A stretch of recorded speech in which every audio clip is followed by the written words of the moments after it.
அன்பான சகோதர சகோதரிகளே, நல்லா இருக்கீங்களா? இன்றைக்கி கத்தரிக்காய் பிட்லை எப்படி பண்ணணும்னு பார்க்கலாம்.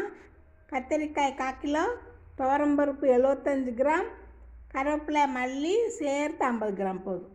உளுந்தம்பருப்பு ஒரே 1 டீஸ்பூன், வத்தல் 4, பெருங்காயம் 1/4 டீஸ்பூன், உப்பு தேவையான அளவு, புளி பெரிய நெல்லிக்காய் அளவு, தேங்காய் 1 மூடி தேங்காய், அவ்வளோதான் தேவை. இது எப்படி பண்ணணுன்னா, கருவேப்பிலை, பச்சை மிளகா, மல்லி விதை, பெருங்காயம், உளுந்தம்பருப்பு, வத்தல் எல்லாமே எண்ணெய் விட்டு நல்லா சிவப்பாக வறுத்துக்கிடணும்.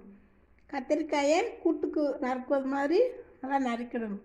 உப்பு மஞ்சள் பொடி போட்டு வேக வைக்கணும். நல்லா வெந்த பிறகு புளியை கரைச்சி இதில் விடணும். தேங்காயை துருவிட்டு அதில் பாதி வறுத்த ஜாமான்லாம் போட்டு நல்லா அரைச்சிக்கிடணும். மீதியை நல்லா வறுத்து போடணும். கடுகு உளுந்தம்பருப்பு போட்டு தாளித்து பிறகு இறக்கணும். கத்தரிக்காய் பிட்டில் ரொம்ப டேஸ்ட்டாக இருக்கும் சாப்பிட்றதுக்கு. எல்லாருமே பண்ணி பாருங்கள். இந்த பதிவு பார்க்குறவங்க கேட்குறவங்களுக்கெல்லாம் நன்றி கலந்த வாழ்த்துக்கள். Thank you, good bye. அடுத்த பதிவில் சந்திக்கலாம்.